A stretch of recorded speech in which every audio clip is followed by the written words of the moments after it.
अब ये ट्रेंड तो आप सब लोगों ने देखा होगा कि लोग अपनी फोटो डाल रहे हैं और एआई उसे बना रहा है एक ड्रीमी स्टूडियो गिबली एनिमेशन। मतलब 1 मिनट के अंदर ही वो बचपन वाले दिन याद आ जाते हैं, नॉस्टैल्जिया पूरा ओवरलोडेड। और आए भी क्यों ना भाई, फ्री में मिल रही है एक आर्ट, फन और एक magical feeling. But here is the twist, क्या ये एक इनोसेंट एआई ट्रेंड है या फिर एक डेटा ट्रैप? क्योंकि जब भी फ्री में कुछ मिलता है तो असल में भाई आप ही उसमें प्रोडक्ट होते हो। At this time the cost might be your privacy, your identity and your art. अब ये ट्रेंड यार इतना वायरल क्यों हो गया? भाई स्टूडियो गिबली का नाम ही काफी है। ये बंदा हायाओ मियाजाकी, जिसने इस आर्ट फॉर्म को सालों तक क्राफ्ट किया, अब ये सब एक एआई ऐप आके एक क्लिक में बना के दे रहा है। तो भाई नेचुरल सी बात है, लोग तो इस पे जंप करेंगे। लेकिन आपका फोटो अपलोड करना ये एक फिल्टर नहीं है, बल्कि एक फर्स्ट स्टेप है डेटा कलेक्शन का। और यहां से शुरू होती है भाई असली कहानी।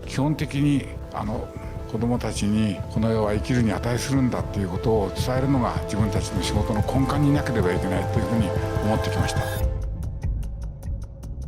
गिबली ट्रेंड के पीछे जो एआई है वो आपकी फोटो को सिर्फ ब्यूटीफाई या एनिमेट ही नहीं करता, वो उसे यूज करता है एज अ ट्रेनिंग डेटा, जिसमें facial features, expression, lighting, age markers, ये सब कैप्चर किया जाता है और उस डेटा को फ्यूचर मॉडल्स को ट्रेन करने के लिए यूज किया जाता है। अब एक तरफ तो मजा आ रहा है, लेकिन एक तरफ आप अपना पर्सनल बायोमेट्रिक डेटा एआई के हवाले कर रहे हैं और इसके लिए आपने ही परमिशन दी, शायद टर्म्स एंड कंडीशन एक्सेप्ट करते वक्त विदाउट रीडिंग। अब ये सिर्फ एक प्राइवेसी का मुद्दा ही नहीं है, बल्कि एक एथिकल डायलेमा भी है। एआई जिस स्टाइल को रेप्लिकेट कर रहा है वो मियाजाकी जैसे मास्टर्स की लाइफ लॉन्ग मेहनत है, और अब एक मशीन वही चीज बता रहा है without asking, without any credit और विदाउट एनी सोल। अब इसके ऊपर जापान के कई आर्टिस्ट कह रहे हैं कि ये हमारी कल्चरल आर्ट की डिसरिस्पेक्ट है। अब सवाल ये है कि क्या ये आर्ट है या फिर this is a theft disguised in creativity. कहानी स्टार्ट होती है 26 नवंबर 2024 से, जब अमेरिका में एक यंग इंडियन ओरिजिन रिसर्चर जो एआई के अनएथिकल डेटा यूज पे काम कर रहा था, उसकी बॉडी मिलती है एक स्टूडियो में, उसके सर में गोली लगी हुई थी, क्योंकि उसको शायद ये पता चल गया था कि जो डेटा यूज हो रहा है एआई को ट्रेन करने में वो अनएथिकल है और लोगों की प्राइवेसी को बहुत इफेक्ट करेगा। बट इस सोशल मीडिया ट्रेंड में तो यार लोग ऐसे बह गए कि ओपन एआई के सीईओ सैम ऑल्टमैन को खुद आके बोलना पड़ा, ट्विटर पे ट्वीट डाला कि literally our GPUs are melting. उनका ये कहना है कि एआई टूल्स इतना ज्यादा डेटा प्रोसेस कर रहे हैं कि उनके प्रोसेसर्स भाई ओवरहीट हो रहे हैं। और प्रोसेसर्स क्यों ओवरहीट हो रहे हैं? क्योंकि हर मिली माइक्रो सेकंड्स के अंदर लाखों करोड़ों इमेजेस अपलोड हो रही है, उन डेटा को प्रोसेस करके उनकी सेकंड्स में इमेज निकाल के देना। अब वॉइस क्लोनिंग के स्कैम तो आपने कई बार सुन लिए होंगे, अब थोड़े टाइम में आपको देखेगा कि विजुअल्स भी रेप्लिकेट हो जाएंगे। और डीप फेक के बारे में आपने बहुत हद तक सुना होगा, इसके बाद ये फुल डीप फेक रियलिटी बनने वाली। अब सब कह रहे हैं कि यहाँ पे मजा आ रहा है, नॉस्टैल्जिक फीलिंग मिल रही है, और वो भी सब फ्री में।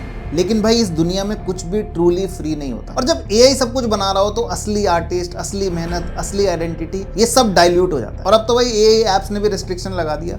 उन्होंने बोला कि पहले तो बोला था कि 3 इमेजेस आप दिन में निकाल सकते हो, अब वो एक पे ही रेस्ट्रिक्ट कर दिया, और उसके बाद वो कहते हैं कि हमारा प्रो प्लान या फिर पेड प्लान बाय करो। तो उनके लिए कितना सही है भाई, आपका डेटा भी मिल गया, और अब जब आपको किसी चीज की लत लग गई है तो उसके लिए आप उनको पैसे भी दो। अब ऐसे ट्रेंड्स में आपको करना क्या चाहिए? देखो, ट्रेंड्स टेम्पटिंग होते हैं नो डाउट, और ये एआई जो है वो हमारी लाइफ में बहुत तेजी से घुसता चले जा रहा है। थोड़े टाइम में आपको ऐसा लगेगा कि आप रियल और फेक में बहुत ज्यादा डिफरेंस भी नहीं निकाल पाओगे। तो नेक्स्ट टाइम कभी भी कोई ऐसा एआई ट्रेंड आए या कोई ऐसा फिल्टर आए तो सिर्फ फन के लिए मत लो, बट इसको सोचो क्या आप अपना चेहरा, अपना वॉइस एआई को दे रहे हो, जो फ्यूचर में डीप फेक मार्केट में भी जा सकता है। तो ये ऐसा टाइम है जिसमें बहुत अवेयर रहना पड़ेगा, क्योंकि ये एक ट्रांजिशन टाइम है जिसको आज तक किसी ने एक्सपीरियंस नहीं किया, और जो ये जनरेशन है वो एक्सपीरियंस कर रही है। और एक कैलकुलेशन के हिसाब से जो 100 साल में चेंज आया ना पिछले एआई आने के बाद, वो चेंज आपको 4 साल में दिख सकता है। तो आप सोच सकते हो कि एनवायरनमेंट कितनी तेजी से चेंज होगा, और जितने स्कैम 100 साल में लोगों के साथ हुए वो 4 साल के पीरियड में हो जाएंगे। तो एआई को यूज करो, एआई आपके लिए है बहुत अच्छा, बट भाई इसको बहुत अवेयर होकर यूज करना। और फ्यूचर में अगर मुझे ये दिख गया कि एआई हमारे लिए सबसे बड़ा